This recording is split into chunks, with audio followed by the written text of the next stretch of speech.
What's going on, everybody? Welcome back to Crypto Time. So quickly before we get into this video, got a full water bottle here. I've had strep throat for probably the last week and a half. It's been rough. It's been pretty rough. The worst of it was probably like a 3 to 4 day span, and now I'm starting to get over it. I'm on a lot of medication, but just want to let you guys know if there are points in this video where my voice, Ethereum's up 8%. If there's points in this video where my voice is kind of leaving me, or my voice feels really raspy, now you guys know why. But yeah, I guess Ethereum's up 8% on the day when BTC's up 0.1. Interesting. Anyways, the cryptocurrency market, $5,700, almost $5,800 BTC, really making a climb and a push towards 6K. The market for me, you know, it's odd.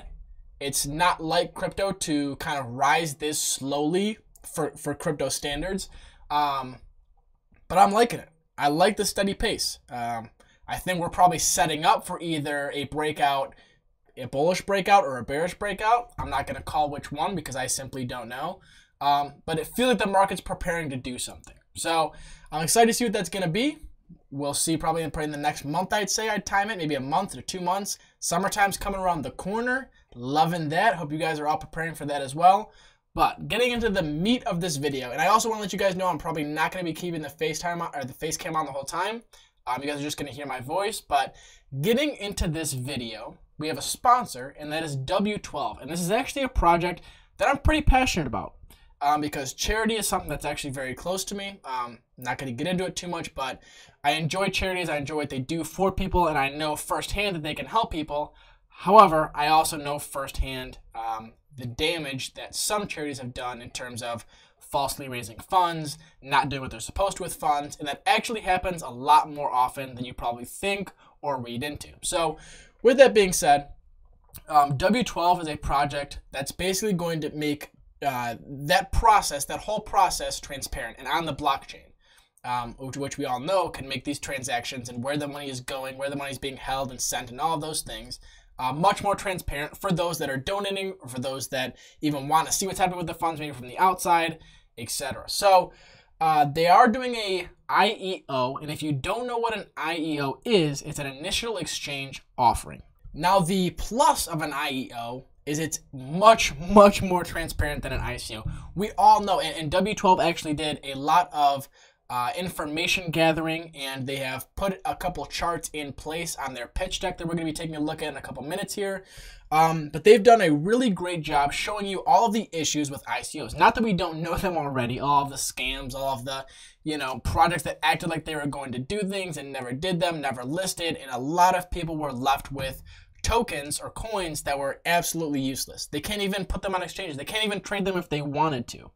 Right? And that happened very often with ICOs. So you got to keep in mind that with all the issues we had in 2017, we needed a solution, and we need something different to help with the transparency and the lack of transparency with the ICO market. So IEOs come along. Now it's an initial exchange offering. How these work is the community and the investors go to the exchange that they're listed on, and I believe they just ran their first phase of their IEO on System Coin, where they actually sold out in the first day, they reached their hard cap in the first day, which is very encouraging.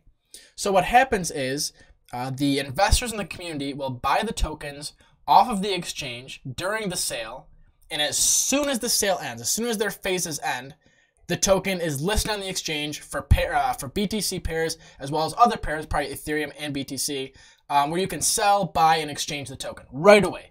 There is not that month to 2 month span of which the project heads and the owners of the projects have all these funds, and it's up to them if they want to list on the exchange or if they just want to scam and run away, So it kind of takes out that fear of you're going to hold useless tokens. And even if the price of one of these tokens drops, you can still sell it for something. Rather than, it's much better than just not being listed at all. It's kind of guaranteeing that this token will be listed. So it's a much more transparent way to handle crowdfunding. And they're actually doing it on 5 different exchanges. Let me tell you guys something right now. If you don't know, listing on exchanges is ridiculously expensive. When I worked at a couple of those masternode projects, we're talking each exchange, and these are low volume exchanges. I'm not talking about these. I'm talking about the exchange that these projects were listing on. We're talking 5, 6, 7, 8, 10 BTC each just to get listed on. That doesn't mean you're going to make money on that exchange. That doesn't mean that people are going to buy your token on that exchange. Just to list, just to go through the process, it was anywhere from 5 to 10 BTC. So listing on these exchanges is not easy and it's not affordable. The token right now is roughly worth about 0.5-ish, almost about 5 cents right now. If we're talking USD value, here's the Ethereum value. So they are listing on 5 exchanges. Their first round was from April 29th to the 30th. The second round from May 3rd to the 6th, which is today. Their third round goes live May 8th to the 12th of 2019. And the fourth round is May 15th to the 24th.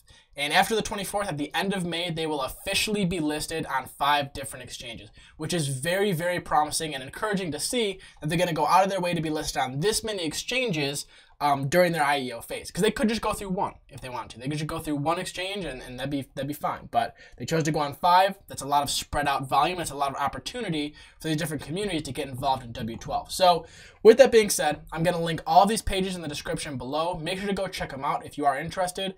As always, I'm not a financial advisor. If you're going to invest in a project, please do your own due diligence and your own research first. However, these will be linked in the description below. So we're going to move on to the pitch deck to talk a little bit more about W12 itself and what it has to offer. But I'm going to take a quick intermission here because I can feel my voice really starting. And we are back after that brief intermission. So we're getting to the pitch deck now. The pitch deck is very well put together. There's a lot of information here on the project. Again, I will link this in the description below. If you'd like to follow along with me, feel free to do so. So getting into it, W12 is an open protocol for creating various types of DAOs. The protocol consists of smart contracts, the DAO management mechanism, and a decentralized Oracle network that control the execution of the milestones in the project roadmap. So for the projects that they assist in their crowdfunding or the charities or whatever it may be, they're going to have a decentralized Oracle network that will show you, an investor, or if you're just somebody who's a part of the community and want to follow this project, if they execute or if they don't execute every single milestone in their roadmap. So it's almost going to be like an automated system, which is amazing because you can really keep track of the progress that that project is going through, or if they're just neglecting certain points of the roadmap, because I've seen that happen. Trust me, I have definitely seen that happen where a project is very ambitious in their roadmap. They want to do all these great things, and then several ticks get skipped, and then this gets done, and then, you know, they go back or they never go back and revisit problems. So definitely something useful, especially if I'm going to be tracking a project and looking for if I want to invest or not. That's definitely something that I want to see, that they're actually being true to their roadmap. So talking a little bit about scams and fraud in ICO/STO projects, which is a security token offering and an initial coin offering. So these charts here are something that I find very interesting and that I'm sure not a lot of you are surprised by. So man, 81% of ICO/STO projects recently, I believe these statistics are from 2017, so that huge year we had in crypto when all the ICOs were popping up. 81% of those, worth $5.6 billion in funds, were scams. That's just that are scams. Now, 6% of the projects failed. Who knows, you know, if they actually did try or if they were just telling their community they tried. We really don't know.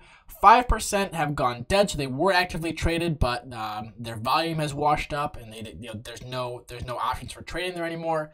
And 8% actually moved on to successfully trade.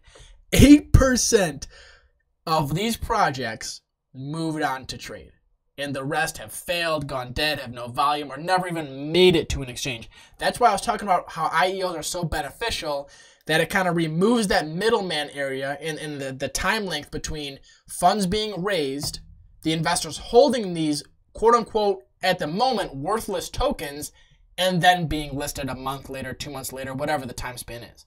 This completely cuts out that 2 months to maybe even 2 weeks to 2 months time span where these investors are just holding tokens for no reason. And they're at that moment they're worthless until they get listed, until they can actually actively trade them. So That's some insane statistics right there. That 81% were just flat out scams, 6% failed, and 5% went dead in terms of volume, and 8% made it to trading. And then this is lack of transparency in the charity project. So it says more than 60% of the young generation recognize that presence of transparency affects their decisions to donate. That's 100% true. Well, I know a lot of people that just won't donate to charity because they think they're all scams, and that none of the money goes where it's supposed to. And like I said, I can say firsthand that that's not true. But I understand the reasoning of this, and I understand that a lot of people can be very skeptical given that there's not a lot of transparency with charities. And a lot of them don't show them, actively giving the money or writing the checks or etc. And we hear stories all the time about how charities, are sending 6% here and actually 10% goes there and 15% of the funds raised goes there. So I think a blockchain project in this space would actually be extremely, extremely helpful. So it says the younger generation requires a two-way communication with charity organizations where the fund recipients show and how their life improved due to the funds contributed. So again, we'll take even Make-A-Wish for example. You actively see that happen, right? You see the wishes of the affected or of the children coming true, going to Disneyland, getting the gaming system you want, whatever it is. You can see that happening, and that's really, really beneficial. So moving on, it says more than 50% of the funds transferred to charity do not reach the recipients. More than 50% of donations usually are spent as administrative expenditure, approximately $360 billion. Jesus. Again, here's the charts. You can see right for yourself. 50% is actually going to charity. 12% is admin costs. What does that even mean? For setting up the charity, you get 12%. Staff training is 12%. Marketing is 25%. So there are definitely outside alibis when you're going into some charities. Now, I'm not going to call all of them out for that, obviously, but there's definitely some outside alibis in some places. Now, moving on, their solution. So basically, a blockchain protocol that allows the creation of decentralized organizations and smart contracts, in which funds are received by projects only when predetermined roadmap goals are met, which is a really, really amazing system. So you need to meet your certain, and we talked about the automated roadmap execution a little while ago, where once that is met, you can move on to the next stage. You can move on to the next stage. But you have to actually show that you're actively making progress with your project. So I really like what W12 is doing here. They're kind of opening the doors almost on charity. And you'll know if a charity doesn't want to let their doors be opened, something shady is probably going on behind those doors. So I really like the whole goal here. Now, if you guys want to go through the entire pitch deck, it's very, very extensive. Has a lot of information here. This is talking about the size of the market, which is insane. And I'm sure there will be a way to make money for W12 with this, especially with using their token in each of these sales. So there is definitely going to be a way to make money through the W12 token if you are interested in purchasing. Again, I'm not a financial advisor. Don't take this as financial advice. But make sure to do your due diligence before you do decide to invest, or if you decide not to invest. But like I said, I really do enjoy the project. They have a great, great use case. This is something that's definitely necessary in that world. As always, cryptocurrency has an adoption issue right now, and we're all aware of that. But these are the types of projects that you want to look for when you're thinking long-term cryptocurrency, because this is something that could definitely be used in a lot of aspects, maybe not even just charity. They can expand to having their own exchange, which I actually believe they do plan on doing that. And they can sell the tokens even on their own exchange, have their own IEOs, making their token even more and more valuable. So again, this is a project that I honestly and truly enjoy. I think it's something that can have a large use case in a large place in the market in the future. So again, if you want to do more information, or if you want to do more research and you want more information, all of their links are going to be in the description below. I want to quickly thank them again for sponsoring this video and giving me the opportunity to work with them. I apologize to you guys about my voice. It's really starting to go now, so I'm going to sign off for this video. I appreciate you guys so much for watching. Hopefully more content coming very soon, and I'll see you guys in the next one. Till then, everybody.